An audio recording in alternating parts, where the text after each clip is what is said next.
Hello, my name is Marcus and I'm the host of a new one-hour program that will air at 7 o'clock on Saturday mornings. Some of my earliest memories involve hearing a transistor radio in my dad's garage and grandmother's kitchen in the early 1970s. On those radios there were two types of music that played, country and western. I want to use this program to take you, the listener, back to that Southeast Texas garage and that Central Texas kitchen. The name of the show is Country Connections, and its mission is to connect you with the golden age of country music. Tune in at 7 o'clock Saturday mornings right here on KPFT. This is KPFT Houston, 90.1 FM and FM HD1. Support for KPFT and the Prison Show is provided by the Cohen Parole Law Firm. For almost 40 years, Gary Cohen has helped represent incarcerated individuals throughout Texas obtain parole and fight parole revocations. We protect those who have fallen short of perfection from the wrath of those who believe they have attained it. For more information about Gary Cohen and his associates, Alan Bennett and Gene Anthis, you can find it at the website, parolelaw.com. You may also contact them at 512-476-6201.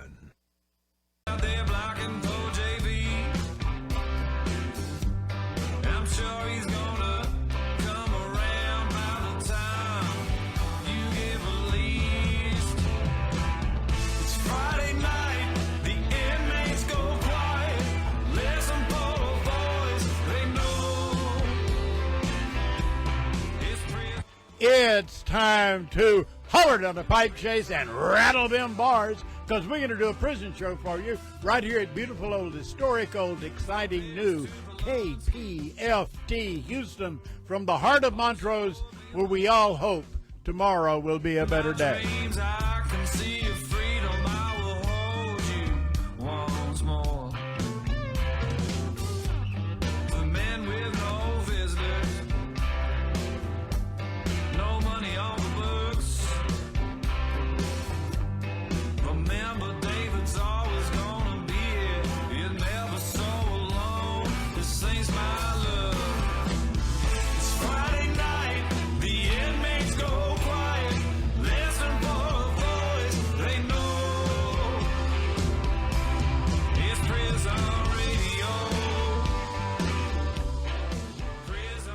And welcome to the Prison Show. It's Friday, September the 27th. I hope everyone has their pen and paper out this evening. First of all, we need to talk about your medical forms. The last couple of weeks has been extremely difficult for a man who was sentenced to death, his family.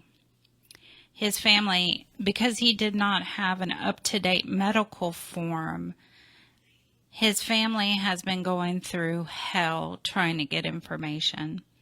Now, understand, if you have friends, family, wives, daughters, mothers, anything, if they need information or need it for their sanity because they do not know what's going on with you, you have to have a medical form filled out.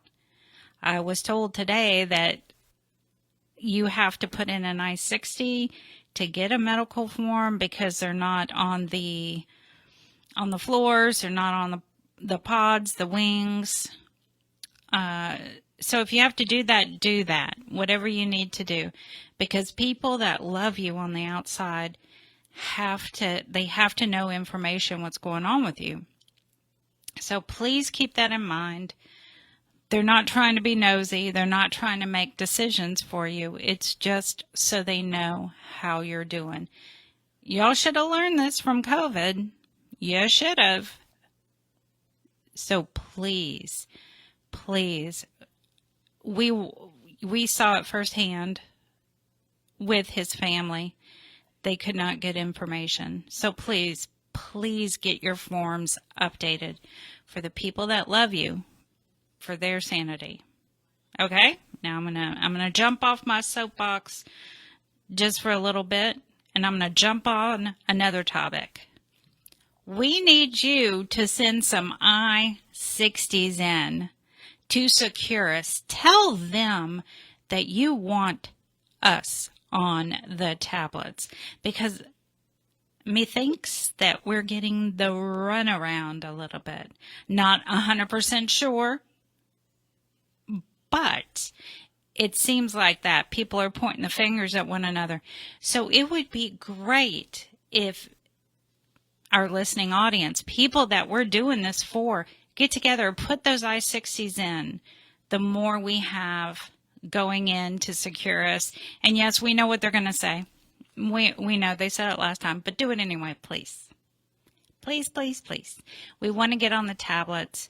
We want to get the information out to all the units, not just the ones around this area.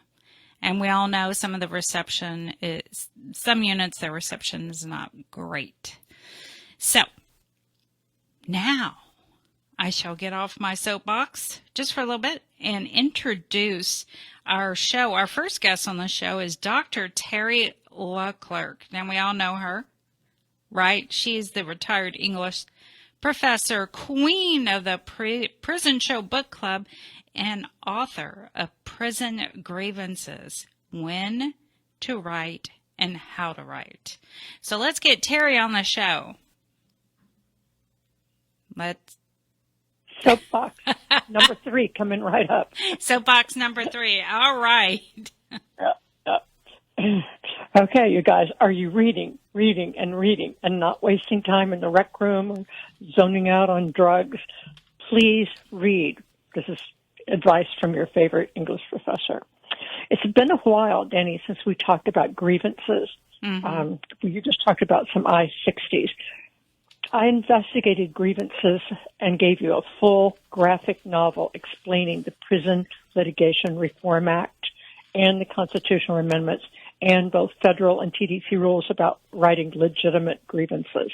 The book that you mentioned, Prison Grievances, When to Write, How to Write, was published in 2014. Yikes, I just looked that up. 10 years ago. Wow, 10 years. Yeah. It's still for sale on Amazon. And in TDC theory, a copy must be available in every unit library. I'd sure be interested to learn how that theory holds up. Yeah. Yeah. Like all of them, right? Of course. Yeah. The Prison Litigation Reform Act has not been revised, but many court cases have cut into it and revised it and complicated it even more than it was. But the most important step in your grievance process is still to exhaust administrative remedies before you can go to a court, unless there's a threat to bodily harm. Those are fancy words, but they boil down to this, boys and girls. You must first talk with a prison unit guard or official or whoever is causing the problem. Write down the date and the time and who you talk to, maybe even send a copy of that home someone. Then and only then file that Step 1 grievance form. All units are required by federal law and TDC to have them available. Yeah, that doesn't happen.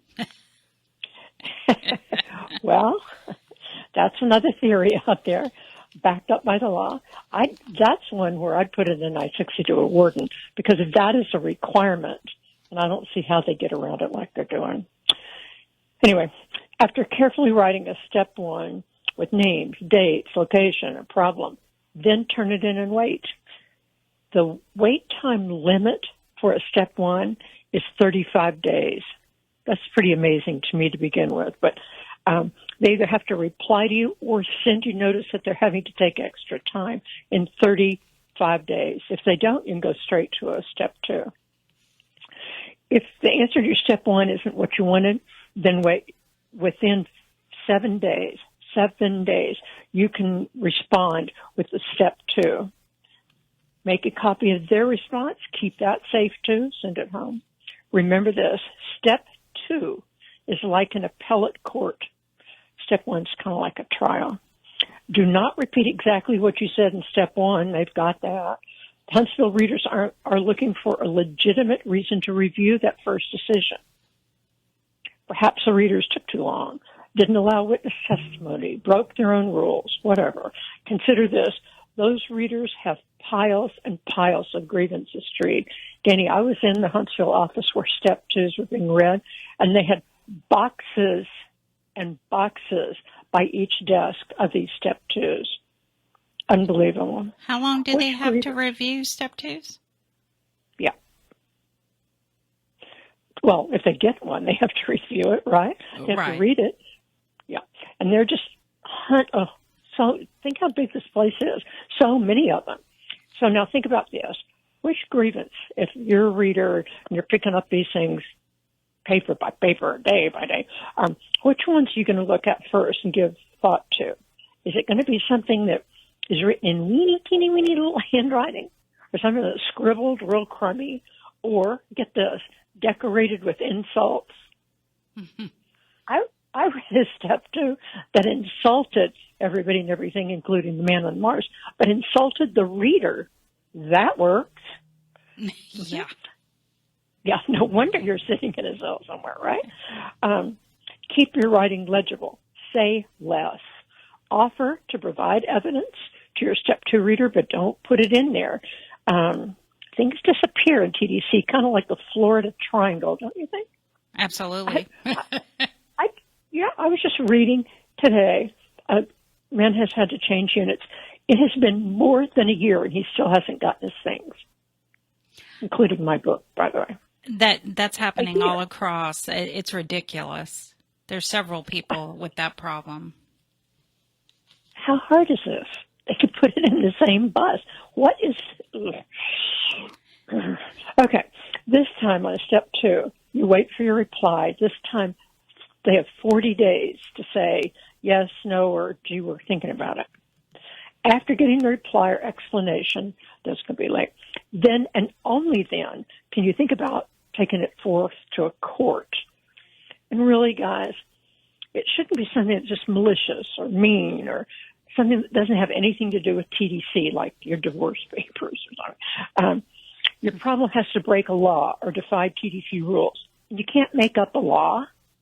I've read some pretty good ones, but maybe we wish they were laws, but they're not laws. You can't give false information. They can actually take away good time. Courts can. Oh, wow. For giving false information on a grievance? Mm-hmm. Yeah. Going to the court. Oh, going to the court. Okay. Yeah. Courts can do it. Yeah. Also, and this trips up many a furious inmate, you can't file again to the court if the court has already determined that your first 3 didn't have any merit, like they were frivolous or didn't follow the law or made up a law. After that, you're done. You're stewed. So those are the basics. I know most of you believe the system does not work. Sadly, though, it's the only one we have, so let's work with it, right? Like this updated medical form stuff. You work with what you got.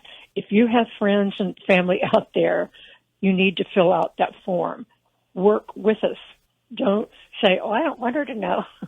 No, you want her to know so that if COVID hits or it hits them, everybody gets to know. It just makes me so sad. One of my favorite things is the biggest room in any house is the room for improvement. Oh, Yeah. And I think about that in terms of our responsibilities. One of those responsibilities, as you just said, is to get an up-to-date medical form. Right, and it's easy. It's easy from what I understand. We'll find out. We'll hear the griping coming soon. At the bottom of all of my correspondence is a quotation from the author Mark Twain. The 2 most important days of your life are the day you're born and the day you realize what you're born for. Now, those of you listening, many of your KPFT volunteers have decided that they were born to help others, to help those inside the bars hear information, hear happy voices. I hope I'm one of those happy voices. We're volunteers and we've realized what we were born to do, and that's to put out a hand to you guys. When Jack and I got back from our summer vacations and doing whatever we did this summer, we had at the law school almost 100 letters from inmates for me. Oh, and wow. I started reading them. I really Wow. I really have. But I want you to know I had a really good summer, and I'll get to those letters, and I promise you I'll be writing back to each of you. There's a quick shout-out here. I know my time's up. To Steve McCain at Rainwright. He had an essay chosen for publication in an anthology. Some of you guys are such good That's writers. awesome. Both essays and fiction, it just stuns me. And then, lastly, W.C. Mullen over at Styles. He wrote a poem celebrating Buddy Poodle. When I reply to my correspondents about their books they've read and whatnot, I try to put something personal in there, just something to kind of cheer up the day. And it's usually about Buddy Poodle because he's tall enough, his muzzle, his mouth can reach the counter of our kitchen. So, A big where's poodle. Sloppy? Big poodle. Oh, he's a thief. The best smeller in the country. We'll turn our back to the oven, and he will find a way to grab. He took the turkey one time for Thanksgiving and ate the whole thing out in the backyard, bones and all. And lived to tell the story. Well, I'm glad he lived to tell the story because those are dangerous, man. No kidding. And then other correspondents say, "Oh, be sure to say woof to Buddy for me." Aw. So, I know. I just feel like reaching out and touching each person and patting them on the head and saying, "Be good. Be the best you can be. Step up. Follow the rules. Learn.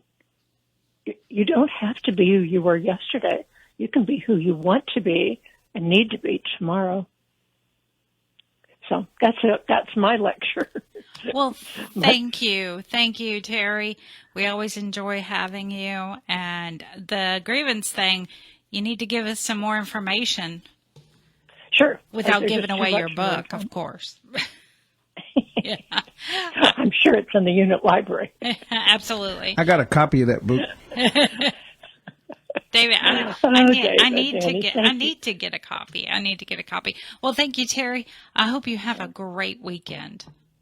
It's a beautiful weather, right? Right. Who could not look up and say thank you for the weather? Okay. Good night, you guys. Good night. Bye-bye.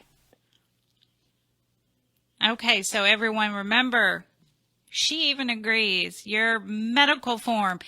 And people like me will call in and do a welfare check on you. I know my friends love that. All right, now we have Dani Sneed. He is the encourager. He is on the line. Hey, Dani. How you doing? Thank you so much for the prison show. So happy to be here. Want to get right into it. I am a U.S. Army veteran who served his country honorably from 1982 to 1988. Joined the military right out of high school. Man, things was going real smooth up in the military until I got out. And when I got out of the military, I had these expectations that I wasn't going to have a ticker tape parade when I got out. But the one thing I always had in my mind, I'm going to give me a good job. And I was thinking, like, I'm going to work at the post office. I'm going to work somewhere where I didn't have to start from the bottom. I didn't have to start at a fast food restaurant or at a warehouse job. I felt with my DD-214 and my high school diploma, I was well on my way to be at the front of the line for most, if not all, jobs. It didn't require you to have any technical skills. But that didn't happen for me. Got out, hit a brick wall, found myself at the unemployment office, drawing unemployment for about 6 months, applying for a lot of jobs. And when I got out, you had to fill out applications. We weren't filling out applications online in 88. You were manually filling out these 4 or 5 page applications. putting your work history in, and they're asking for all these questions. You turn it into the receptionist and you walk away not knowing what's going to happen. Is somebody going to really look at the application, or you going to get a call back? And that experience turned me in the wrong direction. Got a little frustrated, ran out of patience. Didn't really understand how what the value of being an honorable discharge veteran meant. And that's why I like doing this show, is because there may be a veteran sitting in prison right now where I also sat for 15 years, not realizing that I'm out of options. I don't have anything to fall back on when I get out, but a criminal history. That's not true if you're a veteran. When you get out, if you never went to the VA and you never thought about the fact that you have an honorable discharge, let me be the first to tell you, man, it is a valuable piece of paper. It's one of those things that you've done in your life that going to prison you can't undo. It's nothing you can do that will tarnish the value of being a U.S. Veteran that served his country honorable.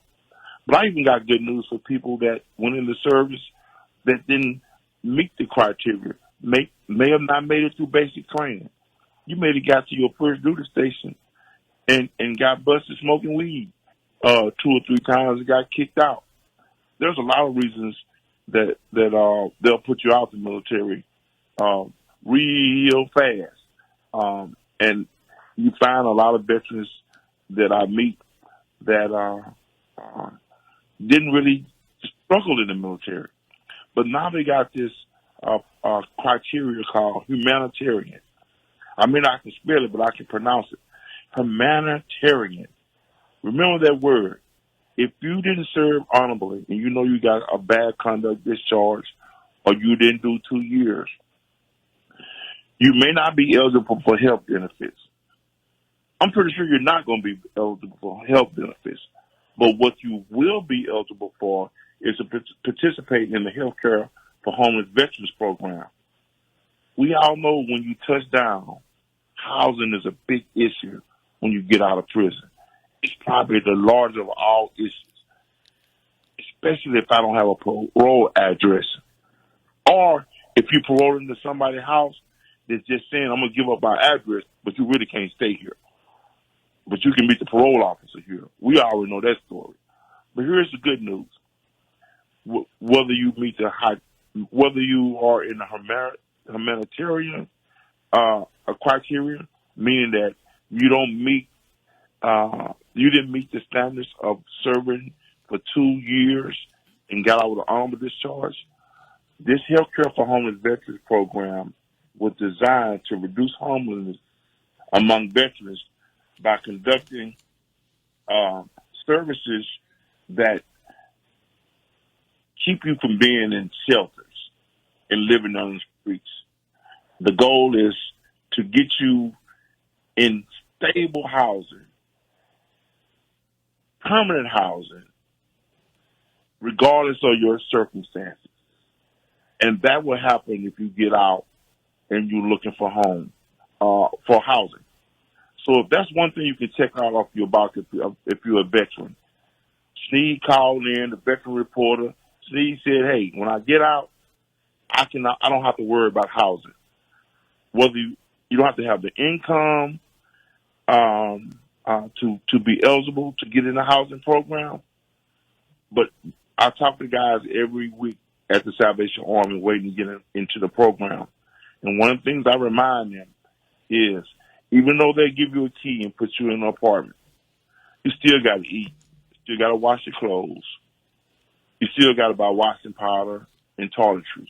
So we're all going to be required to work, or you need to work. If you can't work, you should want to work after being in prison, SSI, and working in the kitchen, all the most non-paying jobs in TDC. But I digress. Don't have a lot of time left on this call. I just do want to be mindful to spotlight or highlight the fact that I went to prison 3 times from 1988 to 1991. One out even out a year, was back in from 1992 to 2001. And unfortunately, I was back again for the third time between 2005 and 2008. But here's some more good news. I have not found a reason to go back to prison since 2008.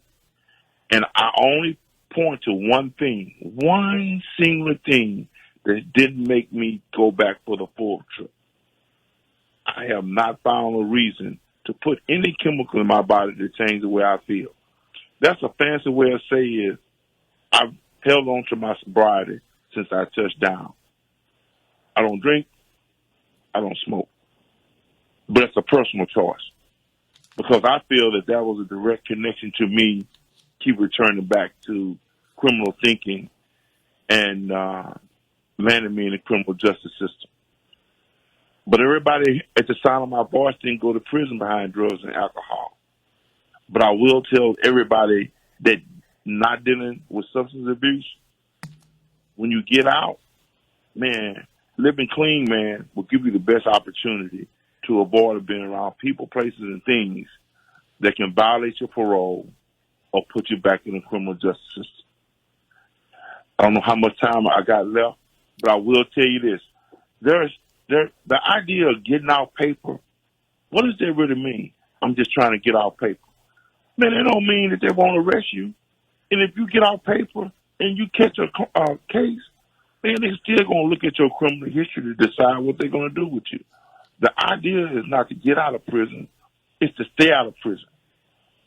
I always believe that if I had the mentality that I want to get out and not stay out, I would give myself a better chance of not returning back to prison.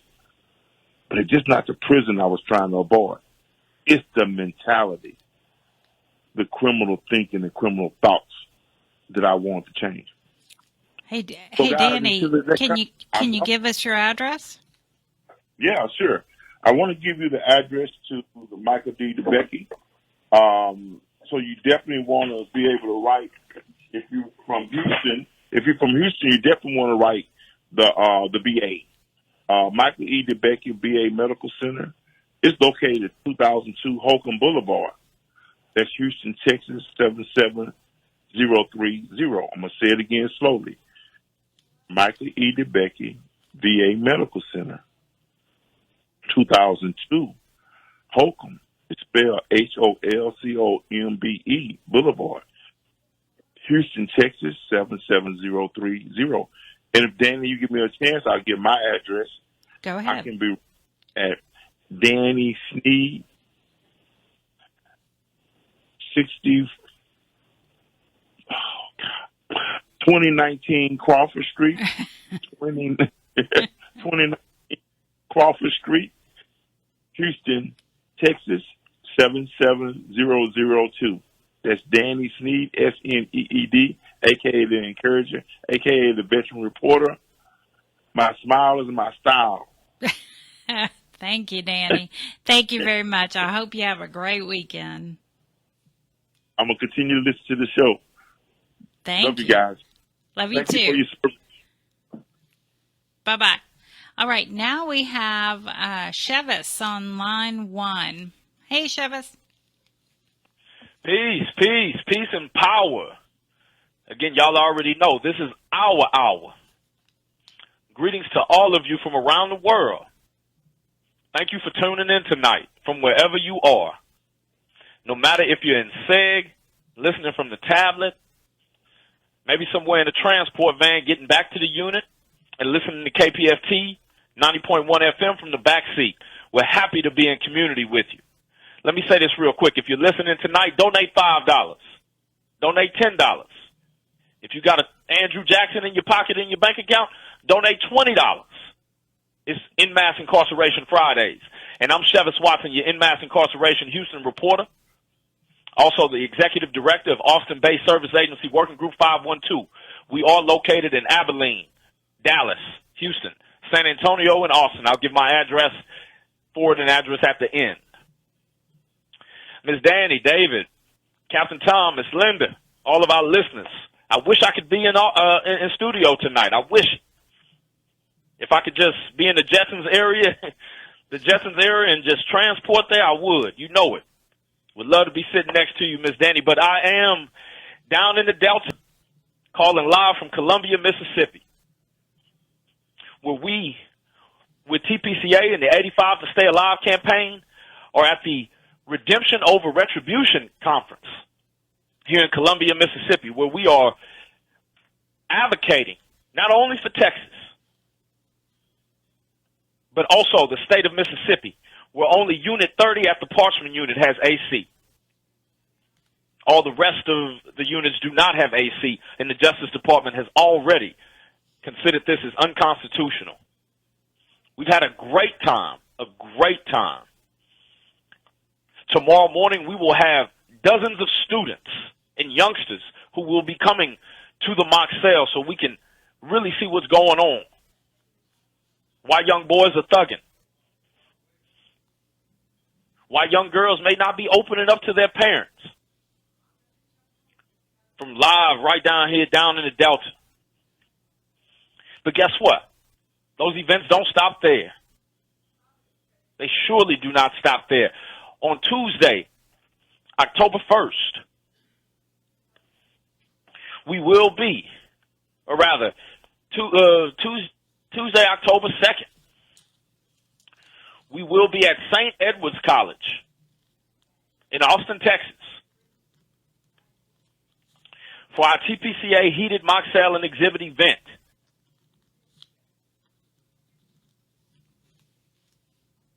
Oh, he's gone. All right. Well, I hope he calls back because Linda pushed the wrong button. Oh, I think he's calling. Let's get it. Let's get him. Is that him? Yes, Seven. Okay, go ahead. Let's do it. So sorry about that. You know, we can't let technology bring us down again. At St. Edward's University on October 1st, 2024. That's 3001 South Congress Avenue and 78704. Please join us for a powerful day of insight and community where we will have the heated mock sale back in the Austin, Texas area. I am inviting you all, whether you love us or hate us, come out and join us and be a part of this mock sale event and exhibit.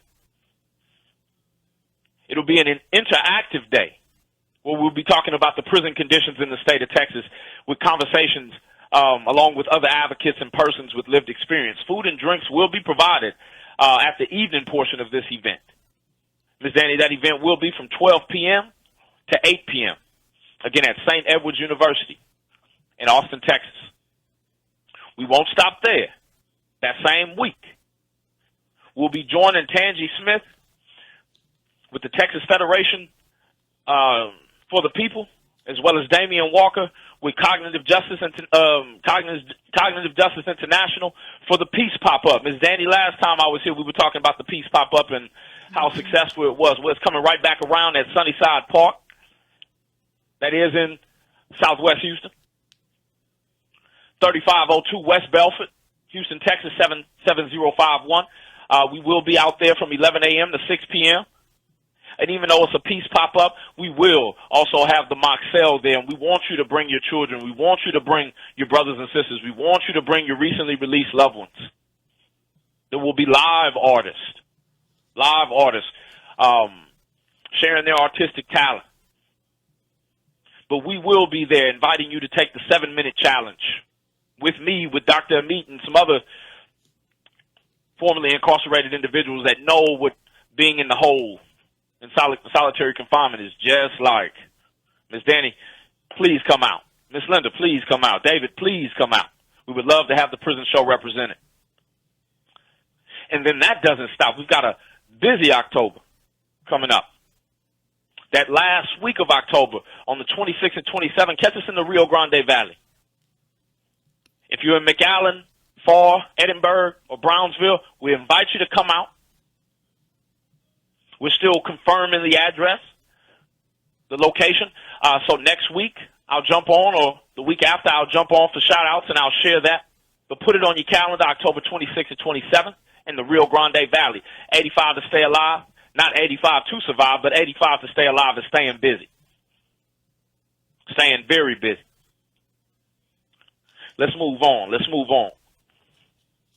The Sunset Review from the Sunset Committee at TDCJ finally was released. I could offer my criticisms of the report in its current state, but I'll reserve my comments for now and ask everybody to continue submitting your individual comments. They are no longer confidential, but public record. You can read the report. It is out. The public hearing is tentatively scheduled for November 14th, but I can't confirm any more details at this moment. Perhaps, Ms. Dani, you've got some more details on that, or maybe Wolf has some more details on that. But we're inviting you to continue sharing your individual comments.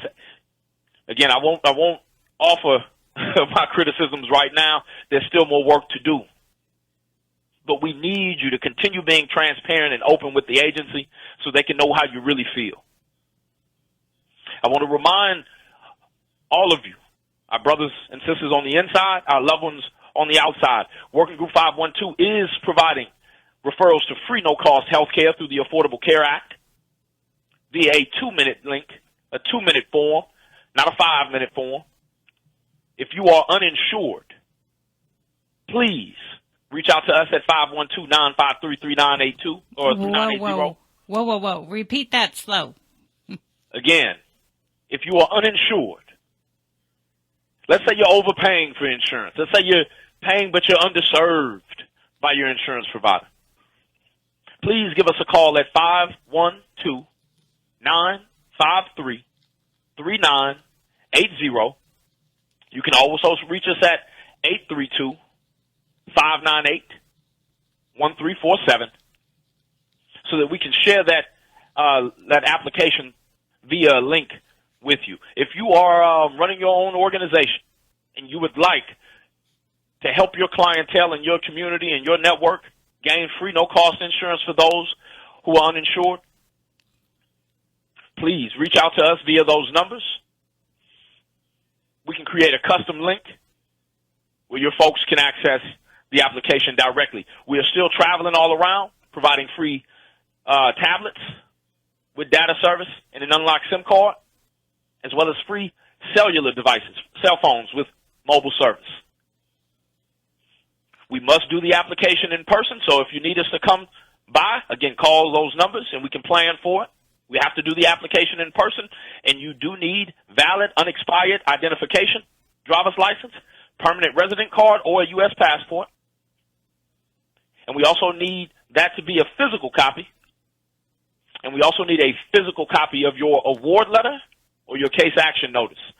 There's so many brothers and sisters who are getting out that need to be connected to a digital resource, and we've got the solution. We've got the solution. Any elders over 65 and on Medicare, we would love to connect you to our Medicare Flex program, where you can earn a flexible spending account and a flex card with $350 to $1,250 on it. Again, if you're interested in that, please let us know via the numbers I shared before, and I'll share them again at the end. Ms. Dani, David, Prison Show fam, I don't want to take too much from Abe, but if you're listening, please send your thoughts, your prayers up for the loved ones, the supporters of Freddie Khalil Owens, murdered in South Carolina last Friday. Please, hold your fingers up. Hold your fingers up and close your eyes and send a prayer up for the supporters and the loved ones of Marcellus Williams, who was affectionately called Khalifa. Murdered by the state of Missouri. All right, Chivas, I'm sorry, but we got to close it up. Dani, I thought I had a little more time. I don't know. David's giving me the closing. We want to lift up for Travis, for Allen in Alabama, as well as Emmanuel Littlejohn. Again, 1,600 executions. We have far too many.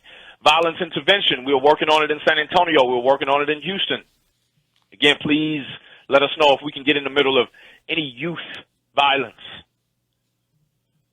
Police are to blame. If you're looking in the Houston news, we have a lot of elected officials causing harm. I want to shout out before I go the Michaels unit, the Garza West unit. We're getting good feedback from there. Y'all are telling us what's going on. Again, as I've said in the past, please stop the violence. Please stop the violence. I want to shout out Darius Elam in the Darrington unit. I want to shout out my man Javi at the French Robertson unit in Abilene. Ms. Dani, it's a crazy world. It's a crazy world. I'm just glad to be here on the prison show tonight, live from down in the Delta, Columbia, Mississippi, all the way to Houston, Texas, KPFT 90.1 FM. We're asking you again to donate $5, $10, $20 if you can. It's in Mass Incarceration Fridays. You can write us at 6935 Harrisbrook Lane. That's C as in Charlie, ARISBROOKE Lane, Austin, Texas, 78754. Again, you can give us a call at 512-953-3980. Or locally in Houston, 832-598-1347. David, you ride safely. Miss Dani, you get home safely. Miss Linda, you get home safely. I'll stick around a little bit later for some more shout-outs. Thank you again. Thank you. Have a great weekend. All right, now we have Abe. Hey, Abe. Hello, everybody. It's been a horrific week. Yes. Chivas was getting into it. Thank you, Chivas, for giving us that rundown. Thank you all. I hope you're doing okay tonight, and I hope everybody that's in the way of the hurricane is doing okay, too. I know it's not in Texas this time, but I just drove through it. Last night at this time, we were in the car, but we had left from outside the prison, Holman Correctional Facility in Atmore, Alabama, where I've been with Suzanne Bosler from the Journey of Hope from Violence to Healing, and Charles Keith, who's the Impacted Communities Liaison for Death Penalty Action, as the brother of somebody wrongfully convicted, and also the brother of a murder victim family member. He is a murder victim family member, and also with Gary Drinkard, one of Alabama's exonerated death row survivors. And we actually started 2 weeks ago. Tomorrow we got in the car, and 2 weeks ago on this coming Monday, it'll be 2 weeks, we stood outside the facility called Walter Surface Technologies in Windsor, Connecticut. That's the company that owns the company that makes the mask. The normally life-saving respirator mask like you see firefighters wear when they go into a building filled with smoke. But that's what they used last night for the second time ever in Alabama to suffocate Alan Miller in his second execution. 2 years ago was his first execution, and they couldn't quite get it. They couldn't get the IV started. So this time they used gas suffocation. And we started our tour outside the company that owns the company that makes that mask, asking them simply to disavow their use of their equipment, their life-saving equipment, for the purpose of executions. And then we worked our way from there down to Alabama. We spoke at the University of Delaware. We spoke in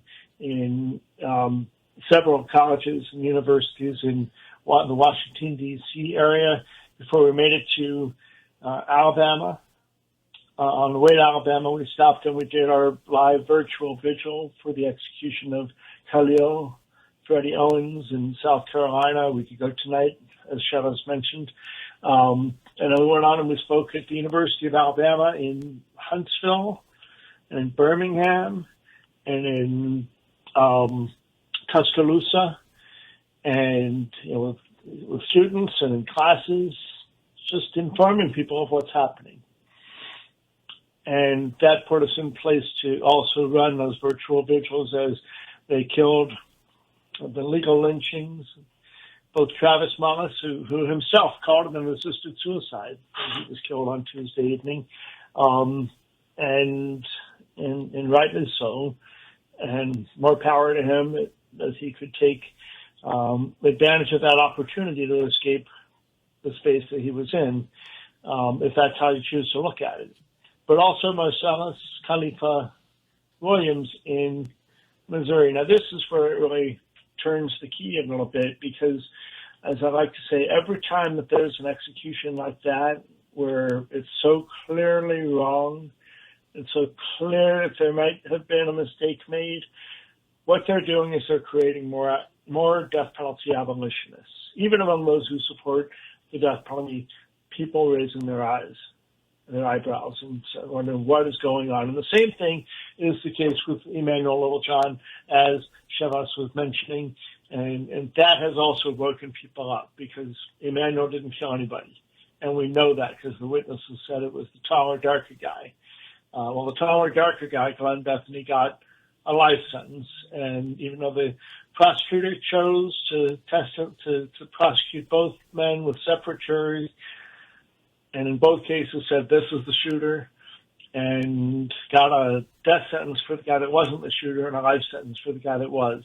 And that's who they killed, was Emmanuel Littlejohn. And in his incredible cruelty, and it can be called nothing other than that, in his incredible cruelty, Governor Stitt waited until 10 minutes before it was time to execute Emmanuel Littlejohn, before he made a determination to call and say, I'm not going to grant clemency. And he could have, because like in Texas, Oklahoma, got to have a recommendation of the Board of Pardons and Paroles, and he had that. He had it. And then, of course, so they killed Emmanuel Littlejohn, and they killed Alan Miller in Alabama, and that, because of all this, and I've talked about this before, and Chivas mentioned it as well, that made Alan Miller the 1600th execution since 1977, when we resumed executions in this country. And more people's eyes are awake because of this, or open because of this execution spree that just occurred.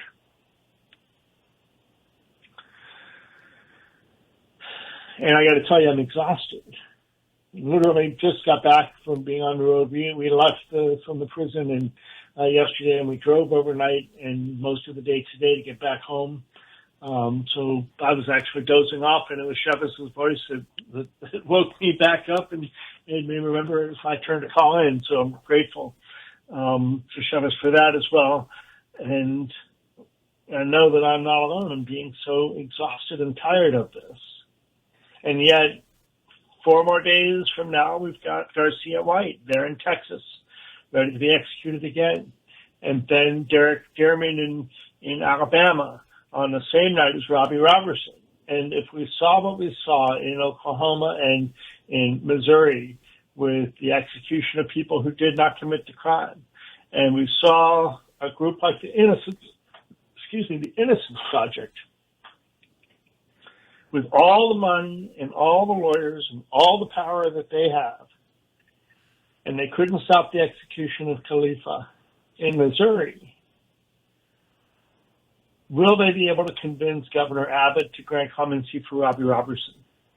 Because the courts certainly aren't going to do it. That's the way they're set up now. They're set up to block the opportunity to even consider new evidence.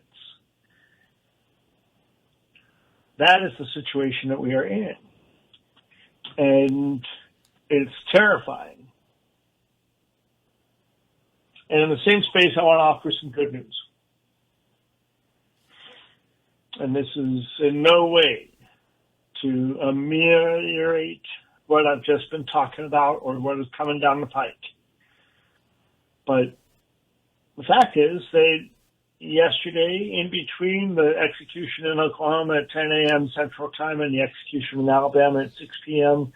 Central Time, Governor John Carney in Delaware signed legislation that was passed on June 30th of this year in Delaware that scrubbed the death penalty language from the statute in that state of Delaware, the first state.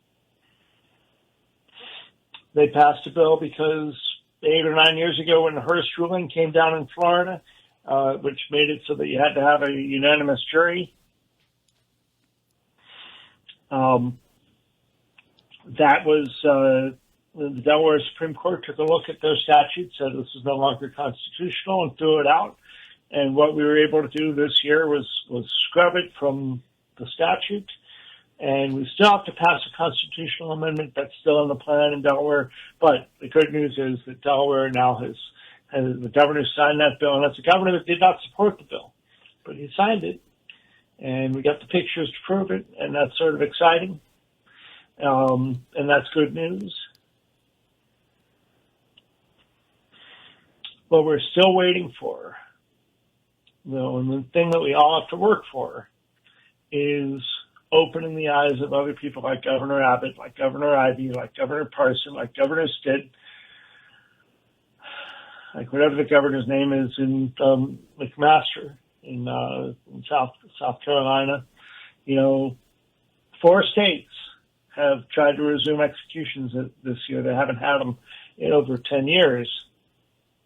So far, Idaho tried and had another one of those cases where they tried and sent the guy back to death row, back to his cell. But Utah was able to carry it out. South Carolina was able to carry it out. Now Indiana's AG, they asked for a second execution date. The first has been set December 18th for a guy that's got some pretty severe mental illness issues, so it's unclear how that's going to go, but now they're trying to set another date. Meanwhile, we're all looking at this election coming up, and we have to vote all the way up and down the ballot. And we have to vote for people that will be about justice and about more than just themselves. And when it comes to the death penalty, very, very few people pick how they're going to vote based on a candidate's position on the death penalty. But where that position is clear and where you care about this issue, it's also clear. And what we need to do is recognize that on November 6th, so the election is on, November 5th? Yep, first Tuesday in November after the first Sunday. Is November 5th. So on November 6th, President Joe Biden needs to commute all of the federal and military death sentences. And there's an action on our webpage at Death Penalty Action with which you could communicate with him, and we're going to be sharing more opportunities for that sort of thing. Kamala Harris gets to support that and encourage that happen, because should she become the next president, then it would be on her plate. And she can take it off her plate by the governor or by the president commuting all those sentences, all the federal and military death sentences.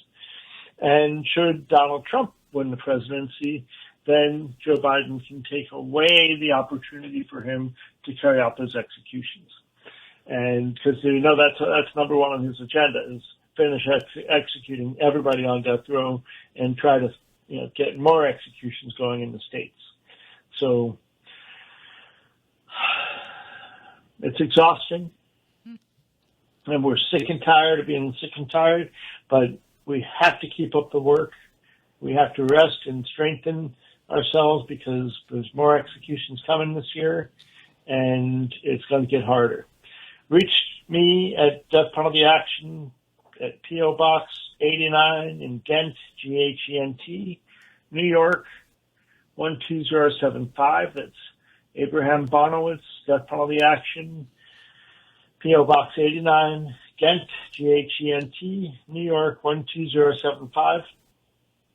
And finally, I just want to say a shout out to Rodney Reed and to Melissa Lucio and to Garcia White and to Robbie Robertson and to everybody else that's just hanging in there.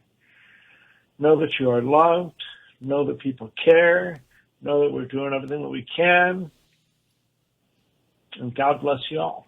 Thanks for having me tonight. Thank you, Abe, very much.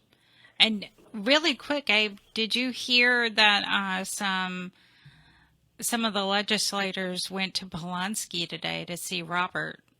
I think there was between Oh. 6 and 8 of them, and there's a news segment on it. If you go to the Prison Show's Facebook, I posted it, and it's the feedback that they gave. And Robert, if you're listening, the feedback they gave about their meeting with you, and that the right thing needs to be done, and that is to grant you clemency. They all said it. Well, amen. So he needs to get a recommendation from the Texas Board of Pardons and Paroles, and Governor Abbott needs to whisper over to all those appointees and say this is what he wants, right? I had not heard about that, but I confess I've not been paying attention. Right, you've had a few the things last on your 24 plate. hours. But I'm so grateful to, because that's what saved Melissa Lucio also in some ways. I mean, my belief, and I can't prove this, but my belief is that all of that energy and all of that attention forced the governor to whisper over to the Texas Court of Criminal Appeals and say, hey, I want this, and I want this off my desk. And that's what they did, and they gave an evidentiary hearing to Melissa, which has never happened. And just quickly, just a reminder that it was by December, that was in December, in April 25th was the date that came down, that ruling for an evidentiary hearing, which never happened because the Cameron County DA, DA Science, started looking at it, and by December, he had signed an agreement with the defense attorneys saying that Melissa Lucio's conviction needs to be thrown out and she needs to be brought back to Cameron County to have a bench hearing. And the judge wouldn't sign it for 16 months until DA Science became the activist DA and released that to the media. For 16 months, we all sat on our hands waiting for this to happen. And then the judge, they changed the judge who signed it in 2 days, and it was the judge who sentenced Melissa to death. Well, hopefully this will sign that paper. I know, I gotta go. Yeah, that's okay. That's okay. That what's most ridiculous about that, and this is the scary thing, they did this to Rodney Reed too. Give him a hearing, and then it's bullshit. So God willing, there'll actually be clemency for Robbie Robertson, and we have to hope for the best and prepare for the worst. Wow. So that's what we all got to do. Hunker down, Robbie, hang in there, and we're all going to be working our butts off these next couple weeks to keep you from being executed. And Garcia White, hang in there too. Thanks everybody. Thanks, Abe. Have a good weekend. You too.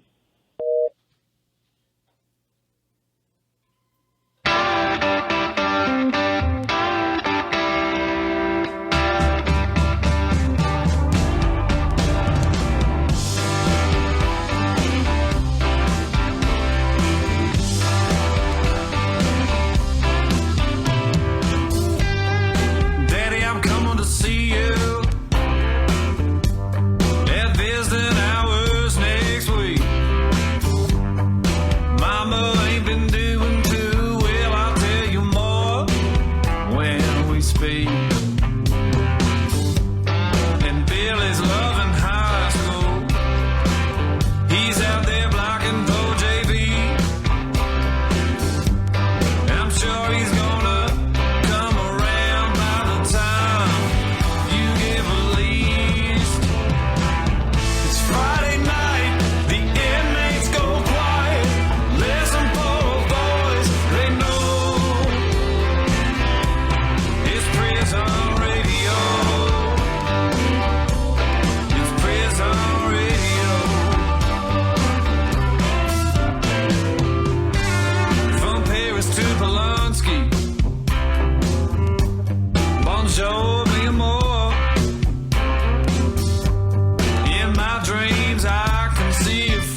You're listening to KPFT Houston.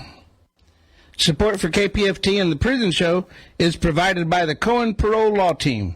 For almost 40 years, Gary Cohen has helped to represent incarcerated individuals throughout Texas, obtain parole, and fight parole revocations. We protect those who have fallen short of perfection from the wrath of those who believe they have attained it. More information about Gary Cohen and his associates, Alan Bennett and Gene Anthus, can be found on their website at parolelaw.com. You may also contact them at 512-476-6201. All right. Now we're going to get to the best part of the show, the shout outs. So call in and give your loved one a shout out. 713-526-5738. But first, we have Ann Jeanette on line 1. And I think that you have a performance. You got my text, Dani, didn't you? That's why I said you have a performance. I know. I seen your text and I just started laughing. I was like, "Oh my gosh, no!" Yep. So no, we're not gonna. We're gonna do what I initially texted you about the other day. But I want to give a shout out to my husband, my beautiful boy, my Will, at the Polensky unit on Life Row. Oh, baby. I love you. You ready? Okay, let's do it. Happy birthday to you. Happy birthday to you. Cha-cha-cha.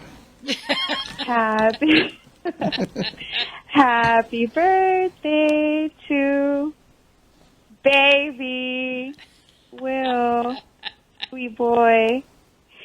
Happy birthday to you. And many more. Many, many, many, many, many, many, many more. I love you. I love you beyond we can ever dream, ever imagine, ever fantasize about. You're everything, my love. It doesn't matter where you are because you're here with me and you always will be. You're the one, baby. And one of these nights, soon, I'm going to be coming for you. So don't forget about me, baby. I'm still here under the moon. I miss you. God bless you. I love you, my sweet boy. I love you. And Wednesday says thank you. We had a good day today. It's also my little angel from heaven's birthday. Today's Wednesday's birthday, my daughter. So definitely happy birthday to her. Yeah. And let us not forget that Miss Linda's birthday is with Big Will's. Oh, happy birthday, Linda. Hers is the 29th, too. And my friend Leslie also has the 29th. So, wow. I know. Libra. All these Libras. I know. They're sprinkling everywhere. They are. All right. So do y'all celebrate a birthday month? Definitely, because it's my son's birthday, too. Yeah, it's I just my son. think it's kind of cool that people celebrate the whole month instead of just the day. I try to. It's supposed to be a birthday, and that my daughter says, it's my birthday month. Like, it's the birthday month. Do you get more presents that way? I'm too old to get presents. Exactly. No, you're never too old to get presents. Yeah. I just got a new Harley. That's diamonds. That's a heck of a present. That is a heck of a present. But I'm screaming about diamonds. I want diamonds. A girl's best friend. Absolutely. Mine, for sure. Well, you work hard. You can afford them. Oh, thanks, David. Thanks a lot. Thanks a lot. Maybe you need to get a sugar daddy. You know what? Ooh. Maybe I do. Maybe I do. Maybe I need one. I also want to give a shout out to the guys. Woody, thank you so much. Thank you so much. Everything you said, it means so much to me, and I hold you dear in my heart, and I cannot wait. I can't wait to meet you, Woody. Blaine! Hi, Blaine. You have to let me know what's up. I've been praying for you. I hope you're doing well, and I'm thinking about you, buddy. Let me know. Beto, hola, here I am. Here I go. Mayo, hi, Moy. I pray everything's okay with you. Hey, Eric, Mark, Debo, and, of course, always a very special shout-out to the Fat Sweat crew on the Polinsky unit. Much love and big hugs from Big Will and I. You guys take care. Y'all already know what it is. Hug life, his life. And I hope you guys have a good night. I don't know who. Wait, I'm not supposed to say that. Never mind. Thank you, Dani, David, Linda. Now, of course, we want to know what you were going to say. It's a surprise. I'll text you. Okay. Thank you all for everything that you do. Everything. All three of y'all. Whoever's all involved with the show and just everything. Death Row Angels. You guys are awesome. God bless you all. And you guys take care and have a good night. You too. Have a great weekend. You too. Thanks, Anjanette. Okay. Now we have, let's go to Rosa. Hi, Rosa. Hi, how are y'all doing tonight? Doing good. How are you? I'm good. I'm blessed. I just wanted to give a shout out to a very important man in my life, David Gacon. He's at Ramsey, and let him know that I'm thinking about him, and he's in my heart and in my prayers. And all the inmates in TDC, I pray for them every night. So I just want to thank y'all for what y'all do and give a shout out to everybody. Well, you're so sweet. Thank you. Of course. Y'all have a great weekend. You too. You too. All right. Bye-bye. Bye-bye. Well, that was really nice. All right. Now we have Caitlin. This is a shout-out for Bethel, Garza, and Polunsky. Hey, Boo, how are you? I hope that you're in good spirits, staying safe, and that there's a smile on your handsome face. As for me, all is good. I am just in from work, and I brought one of the ladies out shopping, and she had her lunch out as well. Yeah, so she had a great time. It was fun. Yeah, Daytona is here with me now, and yeah, the day is just crazy rain. Oh my gosh, Bethel.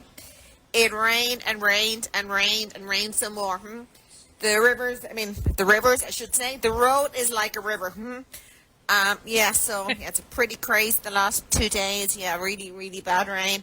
I'm off work tomorrow, so yeah, my plan is I have to get my car serviced, and then I'm going up to Buddy. And yeah, that's it. So please know that you're my heart, thoughts, and prayers. And know that I'm sending you big hugs and kisses. So good night, sweet dreams, and stay safe. And to everybody at the prison show, a big thank you for making this happen. I just love hearing her talk. I just love it. All right, now we have Leanne. Hello. Hi, Leanne. Hi, how are you? I want to first tell you thank you, David, the entire prison show for what you do. It's an incredible thing for the guys and women inside the prisons that we can all reach out and let them know that they are not forgotten. I'm Leanne Sal, the Executive Director of the Reaching Behind Bars Network. I have an entire caseload that is spread across the state of Texas. I want to do a special shout out to my adopted son, Johnny, at the Conley unit. They call him Apache. And to TJ at the Conley unit and to JC at the Conley unit. You guys are in my heart. And to all the guys at the Ramsey unit, the Terrell unit, I just want to say that you guys are not forgotten. We all know out here that you guys are hanging on to hope for different situations, and we're all praying for you, and you are not forgotten. The Bible teaches us in Hebrews 13:3 to remember those in prison as if we were there in prison with them, and to remember those who are mistreated. You gentlemen and you ladies, you got to kind of look out for each other, be kind to each other.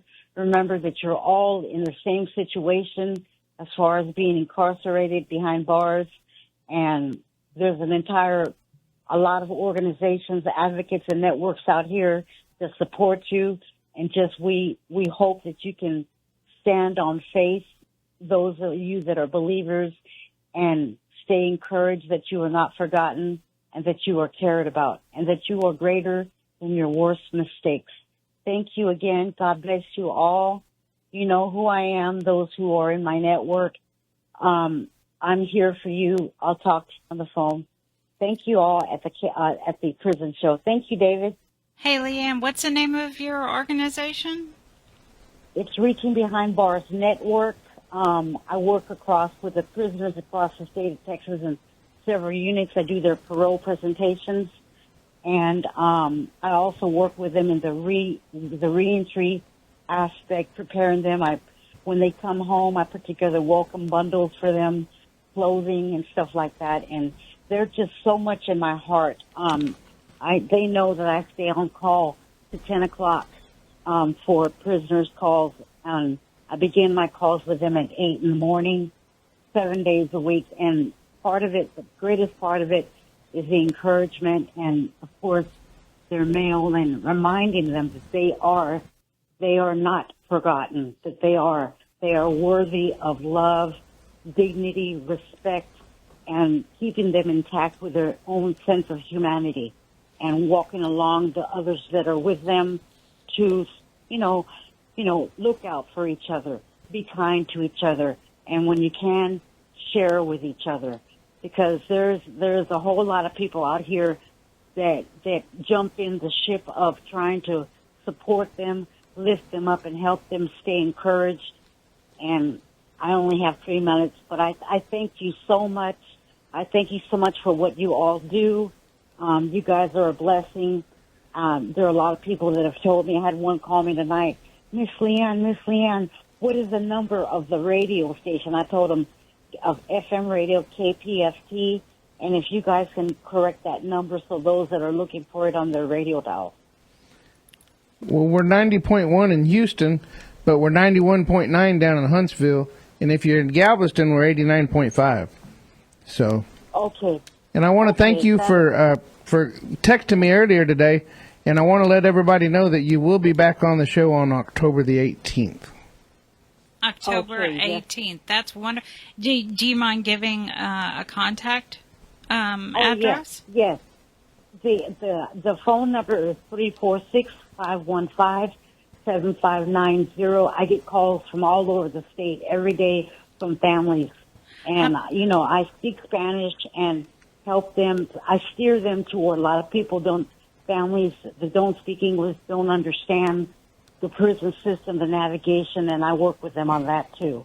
I mean, it's just, I have a passion for this, which is what has made me really good at doing this. And I just love working and helping people. And is there a mailing address that they can write to you? Yes. It is 333 Dominion, Dominion Drive, number 812, Katy, Katy, Texas 77450. And Miss Leanne and I were talking about the Securus a while ago, and I let her know. I mean, we've been in negotiations between Securus and TDC for almost 4 years, and now they've got this new company that's supposed to be taking over a third-party app, and I guess it's called Adovo. But they were in negotiations with TDCJ, and we're still on hold. Moises told us it'd be a month, and it's been almost 3 months. Okay, well, I will reach out to Moises on Monday. And as I told you, I'm known to get the ball rolling really quickly across TDCJ. Well, we'd appreciate any help you can get, because if we get on the tablets, we'd be in the hands of every inmate in TDCJ and other states. So we'd be able to do a lot of work. Absolutely. I work with, I also in communication and collaboration with forgiven felons. They are also on the tablets now. Yeah, I know Jay Dangum. Yes. And there's another ministry out there that I just began working with, and they go into the prisons. So I'm trying to get with them because I coordinate with the chaplains. Right. So I'm trying to get it where they can take their ministry into not just a few prisons, but other prisons that they want to go to. Well, our So problem guys, is thank you that all we're so much. not really a ministry, so they wanted us to get on that Panda app, but Panda wanted us to sign a contract stating we'd preach Jesus, and we don't want to exclude anybody here at the prison show. We're all either gray or white. I mean, it's just Exactly. In other words, you don't have to be a believer in order to be inside the loop of what we're trying to do. Yeah, what you're trying to do. we're here to advocate for you. Your punishment is be incarcerated. It's not to be tortured and heated up and beat up and whatever else is going on, starved. I mean, we're here to advocate for everybody. Exactly. Well, you've been a part of my network, David, For a long time, yes, ma'am. For a long time. And you know that I cover all bases, everything from death row, wrongful convictions, and just different things. For instance, I recently had a client that had a warrant out of a small county town. I forgot what the name of it is. But anyway, he had a detainer. And so to prepare his parole presentation, I ended up communicating and negotiating with the county to lift that detainer. Not only he was trying for a year, I got it done in 48 hours. So I had the detainer lifted, I had the case dismissed, and it took me just 2 hours at my office and on the phone and communicating with the county. And then, of course, I followed through with the detainer section in TDCJ, which is why I'm a lot broader in what I do. And, I get things done. And because, a lot of these little things, once they're in prison, they can send letters to everybody they want to, and a lot of them are just ignored. But when we're out here with our computers and our phones, and we can have do, the we ability can do to a lot communicate, more. Yeah. Yes, they do not get ignored. And that No, they family was so happy. That family was so happy to get that detainer off of him, and he made parole.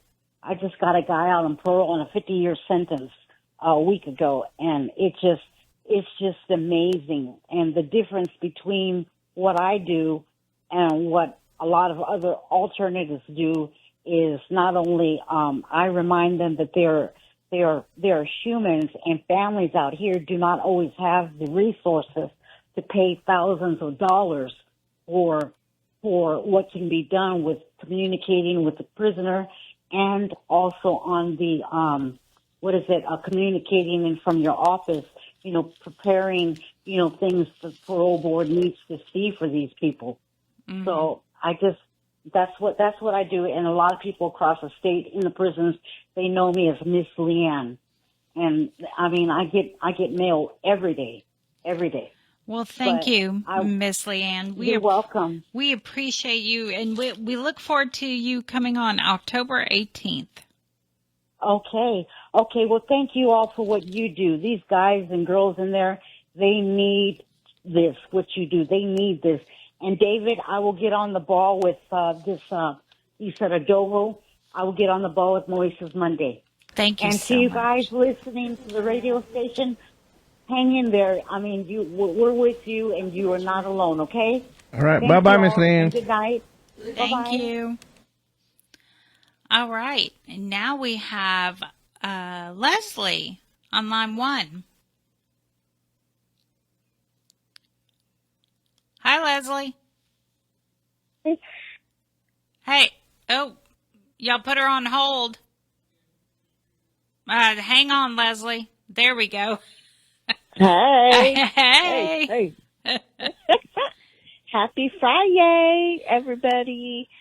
I'm just laying here. I'm getting ready for our big weekend. By the way, happy birthday, Linda. What else? Is everybody enjoying the cool weather? No. Nice? No, I don't. Oh, no. Oh, no. I'm sorry. Yeah. You'd rather have swamp ass. I would. I would. Y'all should hear us talking going down the walkway. Oh, my gosh. Oh, yeah. I remember last weekend, sugar pom pom. Oh, screaming sugar pom pom across the thing, and yeah, it's awesome. Yeah. Y'all should really be around when me and Leslie are walking down the walkway, or Miss Linda, pure and innocent Miss Linda, walking down the walkway. She's not really so pure and innocent. I've been looking at her phone over here. Thank you. Yeah. Look, he shut her off real quick. Yeah, this pure and innocent Linda, that, you know, her halo's rusted and hanging on by a thread. She's cussing up a storm going down the walkway.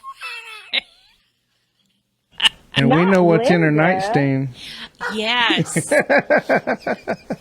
Yeah, Leslie, I'm going to have to tell you what's in that nightstand. Oh, I just go,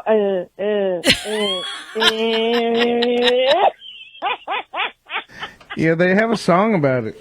Yeah, they do. They do. They have a song about it. And Stephen Russell, who was recently paroled, was explaining it to me. I've watched that movie, and let me tell you, I love Stephen Russell. I do. I just wanted to say that. I thought that was the best movie ever. Yes, it is a good movie. Very cute. And you're going to have to meet Stephen Russell, because, you know, you're going to have to meet him. I'm going to have to introduce you away from the nightstand, though. Okay. Step away from the nightstand. Step away from it. I have mine in my suitcase. Okay. Good God. I don't know what we're talking about, but it goes. Yeah. Anyways, I'll tell you. The song says you use it with your left hand, but I don't know. You could be ambidextrous. Oh Lord. I don't know. Are we talking about the same thing? I'll tell you this weekend. You were making the right noises a while ago. Lord. Oh, I'm sure I was. Yeah. Anyways, sugar pom pom is We'll talk about that, this weekend, Miss Dani. But anyways, I just want to say hello, my little sugar pom pom, with your lips sticking out. Oh my God. Such a spoiled brat, I swear. A grown man being a spoiled, rotten brat. Anyways, I love the prison show. I'm so blessed to be in y'all's lives. And I wanted to say hello to everybody at TDCJ. Whoop, whoop. Well. And, yeah. It's my birthday, and Miss Linda's. Oh, happy birthday to you. Cha cha cha. Happy birthday to you. Cha cha cha. Happy birthday, dear Miss Linda. And Leslie. And Leslie. And me. Happy birthday to you and us and me. And many more, forevermore. Isn't that better than whenever I sing it? That is so much better. It is so much better, David. I really meant, yes. Well, thank you, Leslie. I will see you this weekend. I'll be 49. Oh, I can't believe that. Okay. All right. Bye, you guys. Bye. All right. Now let's get to Lydia.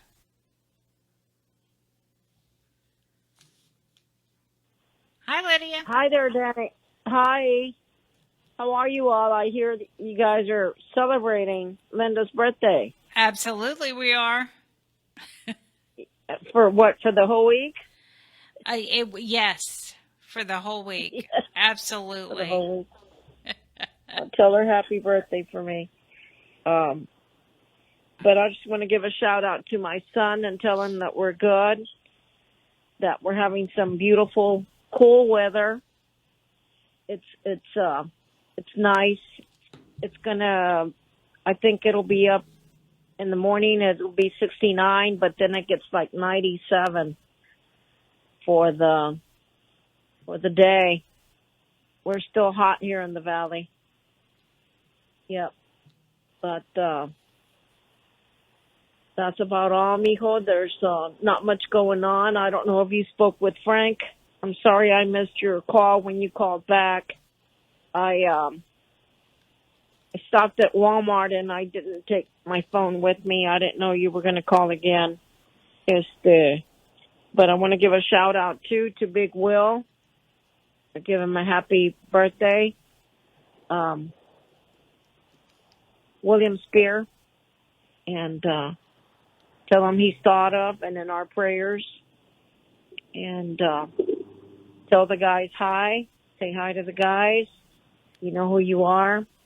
Know that you're thought of also and in our prayers. Okay? Give me a call back tomorrow, mijo. Love you and I miss you, puppy. Good night. Have a good night. Good night, guys. Good night. Have a great weekend. All right. And I wanted to give a big shout out to the guys at the Gib Lewis unit from the grandmas, or the GMAs. I think that means grandmas. So a big shout out to y'all at the Gib Lewis unit. All right. Now we have Nadine. I am Nadine, sending a shout out to Big White in the Polonsky unit. Hello, brother. I send you my love, and I'm with you, brother. And it has been a horrible week for me here, and you know why. And I hope to be back to normal, but it's tough. So I wish you the best, and thank you for your letters. I will write back. Okay? Be strong, keep strong, and see you soon. Bye-bye, Glenn.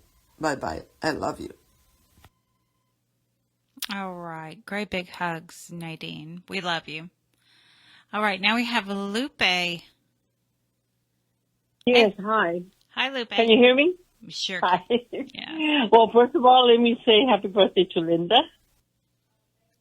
She said thank you. Okay. And my shout out is for Isidro de la Cruz in the Polanski unit. And I just wanted to let you know that we are all doing good. I hope you're well and that I have you and your family in my prayers. And I thank you all very much for making this possible. Thank you. Well, thank you for calling. Bye-bye. Bye-bye. All right. Now look, it's Mysterious Mike.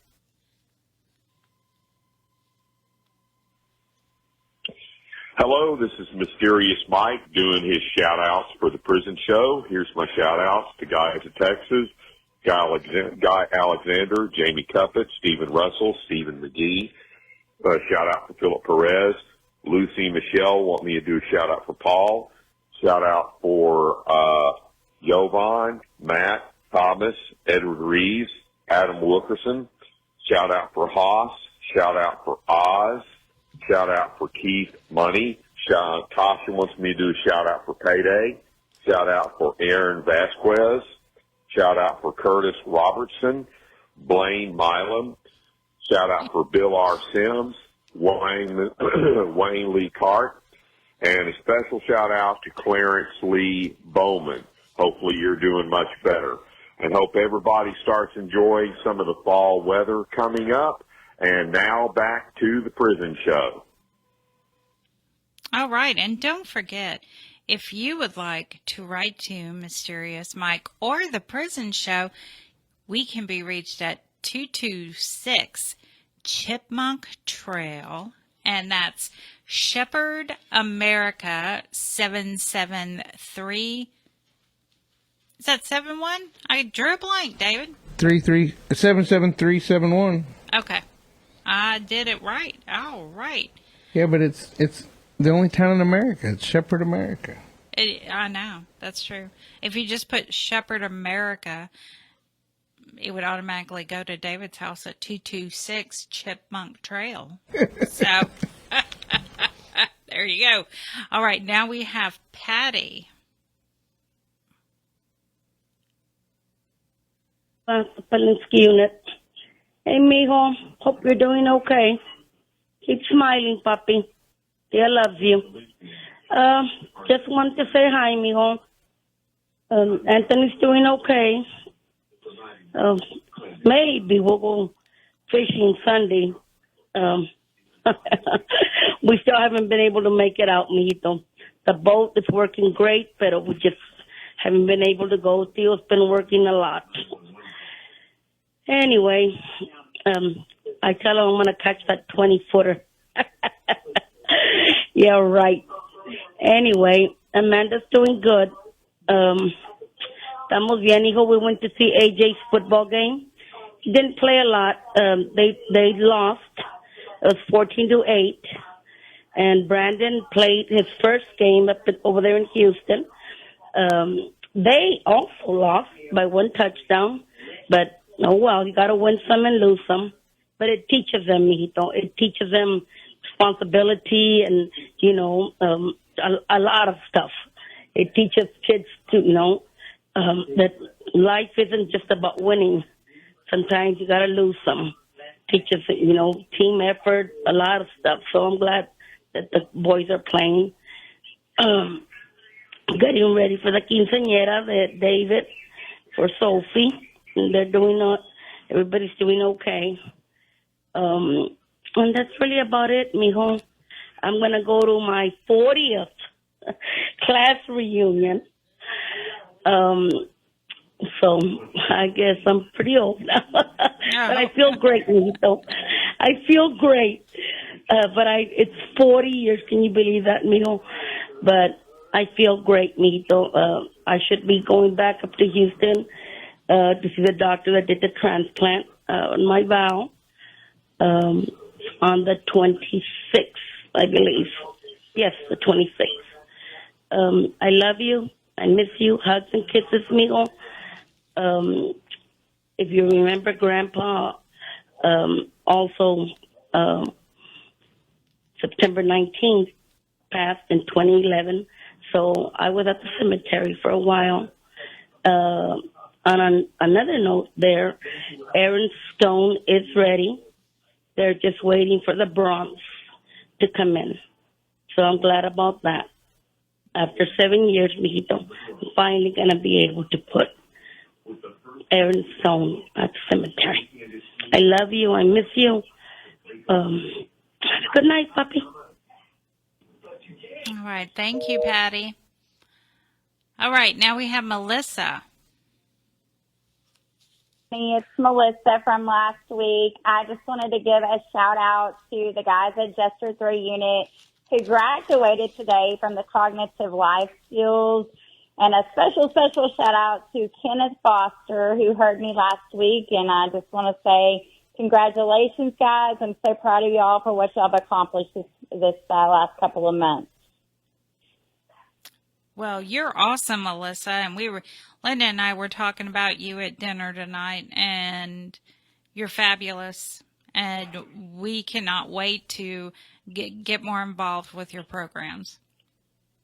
Thank you. And I'm working on getting guys here who sent in a lot of letters from the show last week. So all of you guys just know that I've gotten your letters, and I am working on those, and hopefully y'all will all be processed soon, whether it's an acceptance or a denial letter. You can be expecting to hear from me quickly.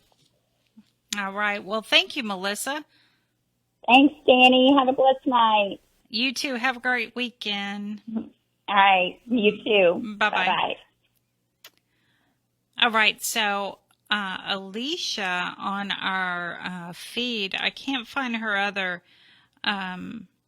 comment, but she brought up a very good point. There are 3 seats up for the Texas Criminal Court of Appeals, 3 of them.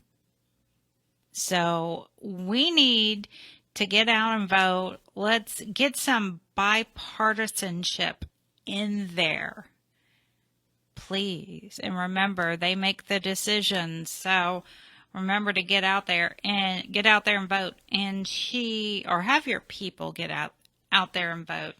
She also said, and I can't find the original message, Alicia, if you're still listening, she said that there's a meeting October 2nd, 9 a.m.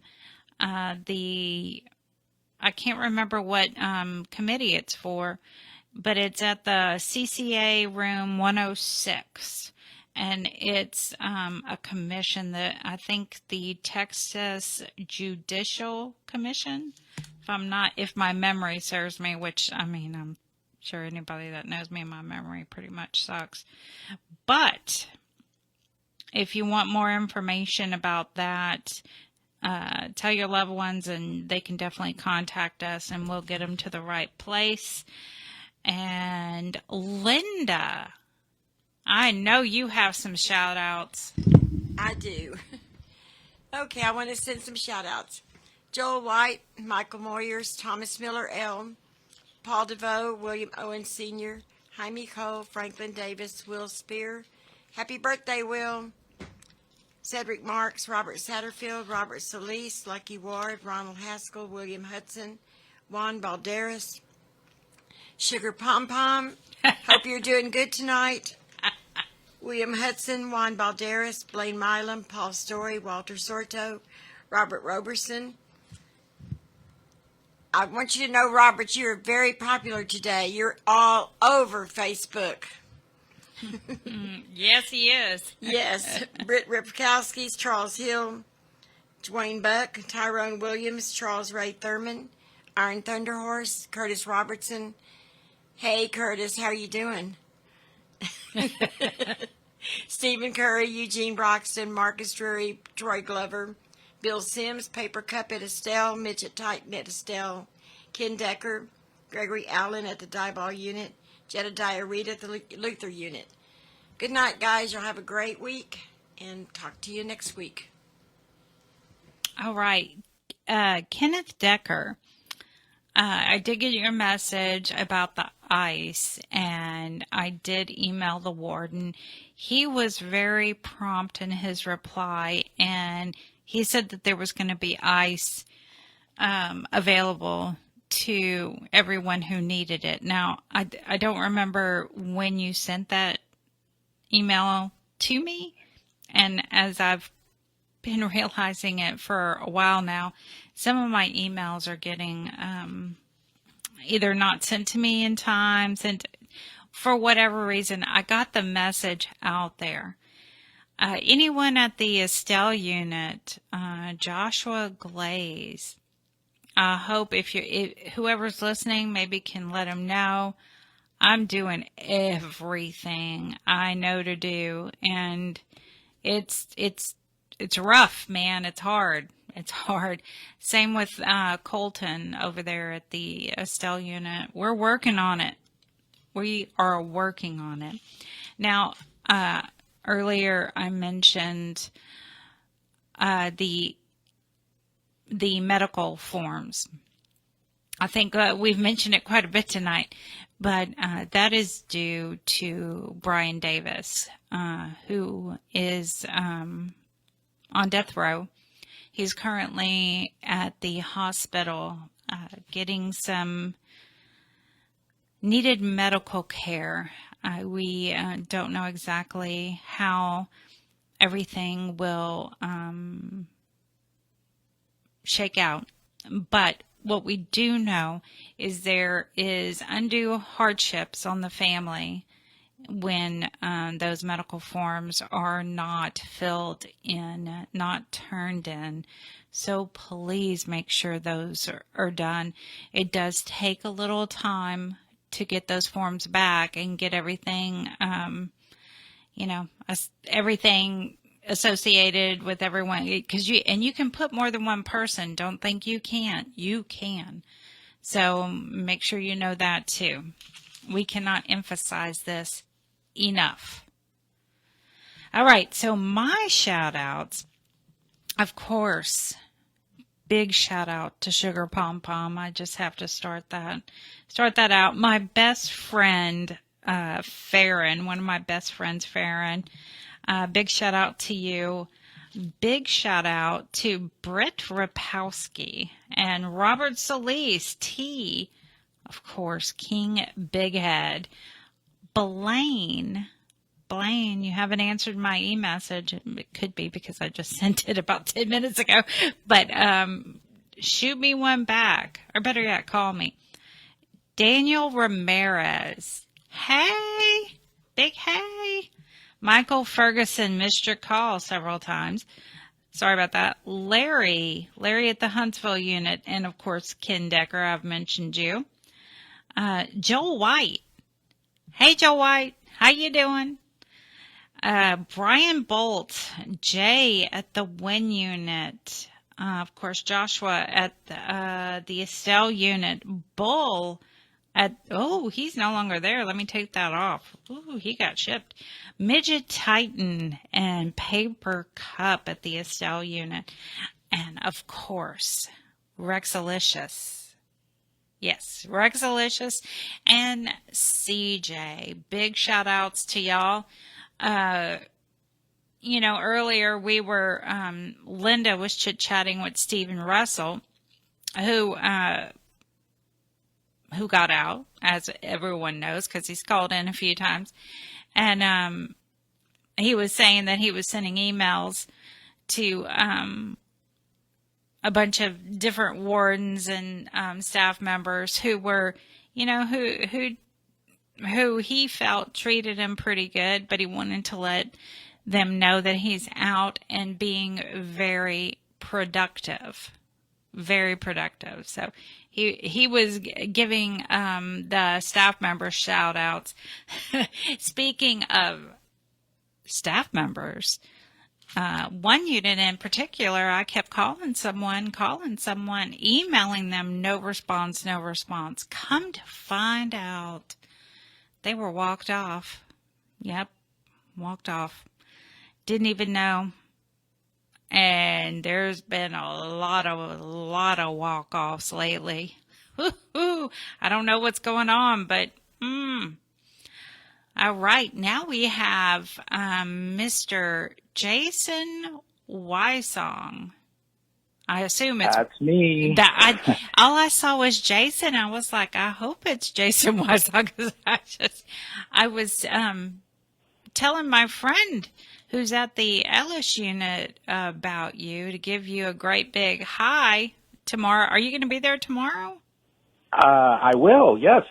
Okay. Well, then someone should be giving you a great big hi, because he goes to the Kairos. Okay. Yeah, and he didn't remember seeing you, but I said, you will see him. Just yell out, yes. Jason! Just yell it out. Tell him to look for a bald guy and the youngest volunteer in the room. Ah, okay, good, Yeah. Good description, good description. Yes, yes. So I guess I should shout out to the brothers at the Ellis unit and the Kairos reunion guys. I look forward to seeing you guys tomorrow morning. But actually want to shout out as well to one of the prison show team, I guess, right? To Dani Sneed, the Encourager. Brother Dani, I have never met you before, but I would love to one day. But always enjoy hearing your messages, and I want you to know that the closing line, which you didn't get a chance to deliver tonight, is that you always share is, remember, when you're praying, don't pray, God, I want to get out of prison. Pray, God, I want to stay out of prison. And I share that. I pass that along with every unit I go to, and all the brothers and all the units. They always love hearing that, and they're always encouraged by that. So thank you to Dani Sneed for what you do.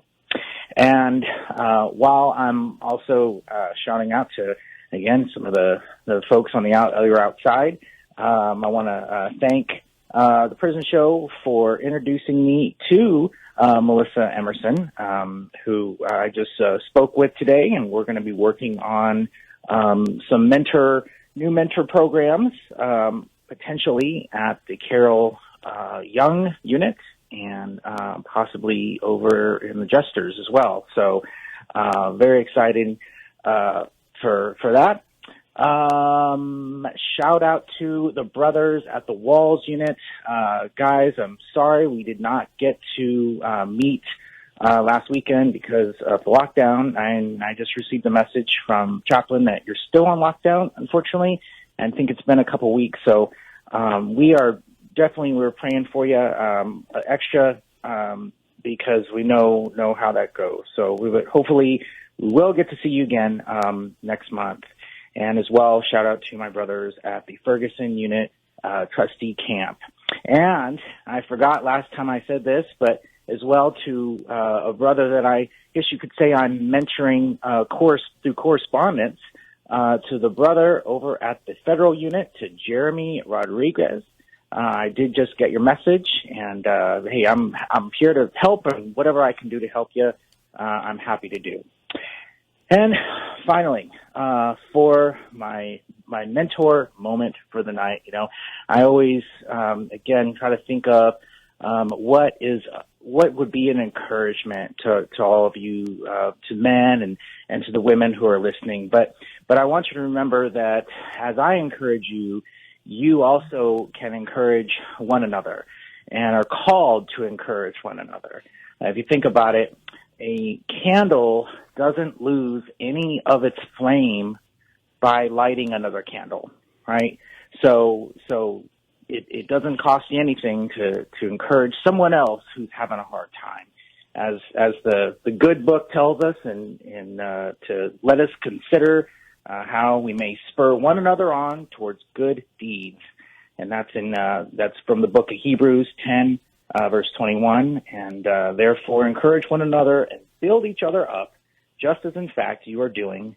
And that's from the book of Thessalonians, 1 Thessalonians 5:11. So with that, as I always say, guys, keep your head up and stay encouraged, and we're praying for you. And we'll look forward to speaking with you guys soon. All right. Have a good evening, everyone. Thank you, Jason. Have a great weekend. You too. Bye-bye. Bye-bye. All right. And before I forget, Securus rolled out something. Well, let me just say, this is what they've said they've rolled out. That if you were released after September 25th or any time in the future, you will be able to access your e-messages from a portal they've created. And they have that portal up on their website. So I know quite a few people were concerned about photos that they had gotten while they were incarcerated on the tablets, and they did not have access to those photos. Well, now you will. You will have access, and if you're one of those that likes to print them, you can definitely print them from your from that portal, which will be accessible from any computer, tablet, anything like that. So definitely keep that in mind. If you're getting out, or if you got out after September 25th, it doesn't help. I don't think it helps anyone from before that, but it could help you. And we have Freddie on line one. Hey, Freddie. Hello. Hi. How's it going? It's going good. How are you? Hello? I'm working already. I'm tired. Oh, okay. Let me shout out to my brother James Dudley over there at the Wallace Pack, and all my friends there, Terry, Green, Sam, both Davids. I don't know if they're still there or not. I'm shouting everybody out. Everybody in the prison system. over in Darrington, Calavera, everybody. All you guys, man, y'all keep your head up. And just wait for tomorrow, man. It's a better day. God's blessings on you every day, man, every day. So, I've been working a lot. I got to take off at 3 o'clock in the morning with 2 loads to Baytown. So, I got woken up by a phone call, and I said, oh, a prison show. I forgot. So, this will be it, guys. Good night, man. Y'all be good. Let me get some rest. And say hi to everybody there. Linda, David, and everybody. All right. I can hear you. Yeah, he can hear you. Man, I'm so tired. I did 3 loads today. 2 to Katy and 1 to Brookshire. And tomorrow I got to do 2 to Baytown. Well, money. Yeah, Bill. Got to catch up on everything. You got to do it. Yes, sir. Got to do it. I read somewhere it says a man who does no work earns no bread. Right. You want to eat, you better get out there and hook them. Yeah. Well, I don't want to eat. I need to lose some weight. But I do. Yeah. They got semaglutides for that nowadays. Yes, they do. Everybody and their uncle's taking it. Ozempic and everybody. Ozempic and everything else. They got all kinds of stuff. I seen one the other day. They got something now that's supposed to stop your aging. What is that? I need some of that.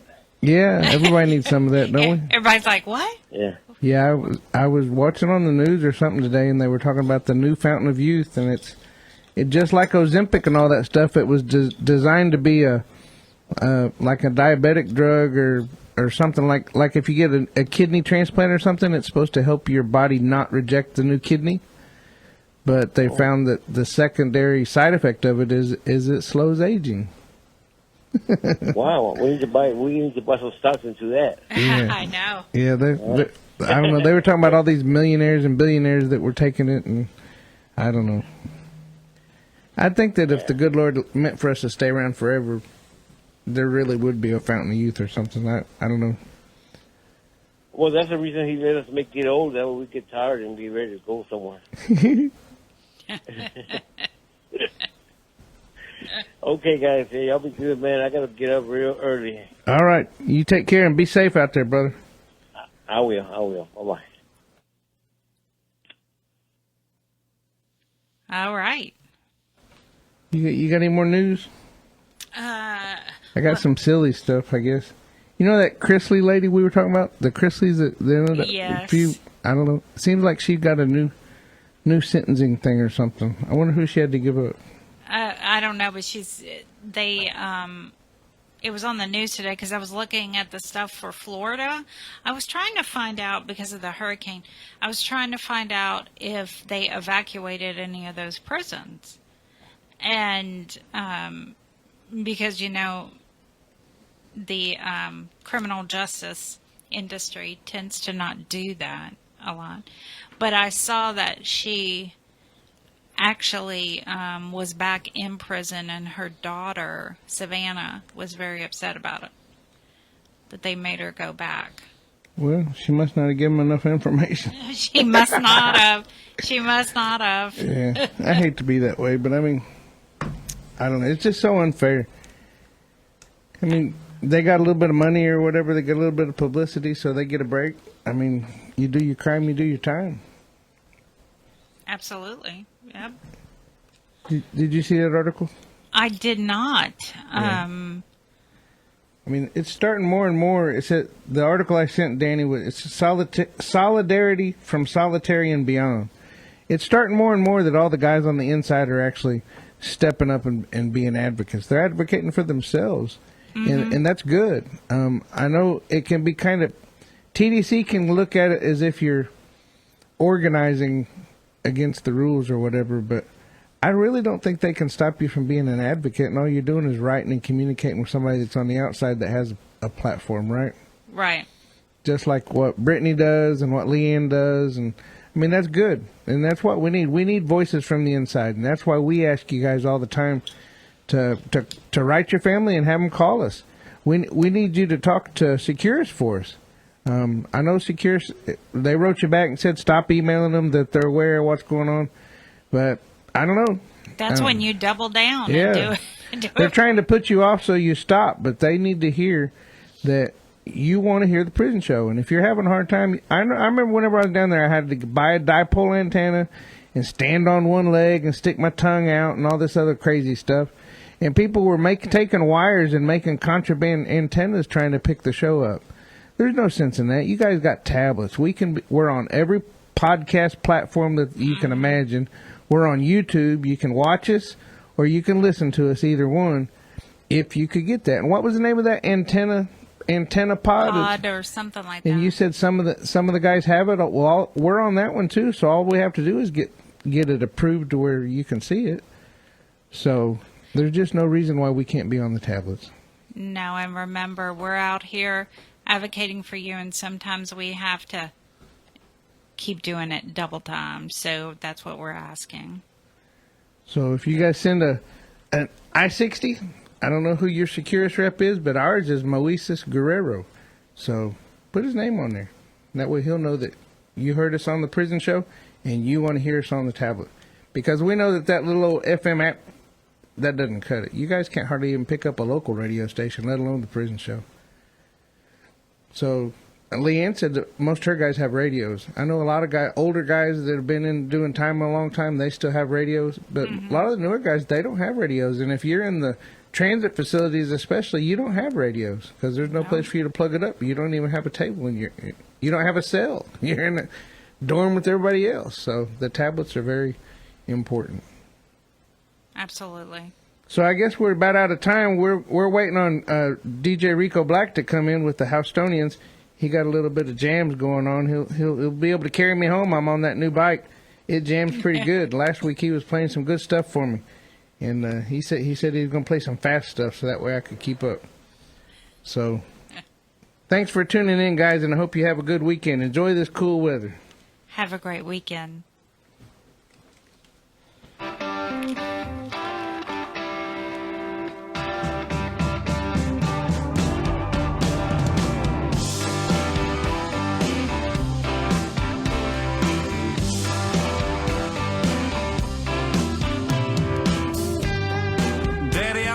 See you at visiting hours next week. Mama ain't been doing too well, I'll tell you more when we speak. And Billy's loving high school. He's out there blocking for JV. I'm sure he's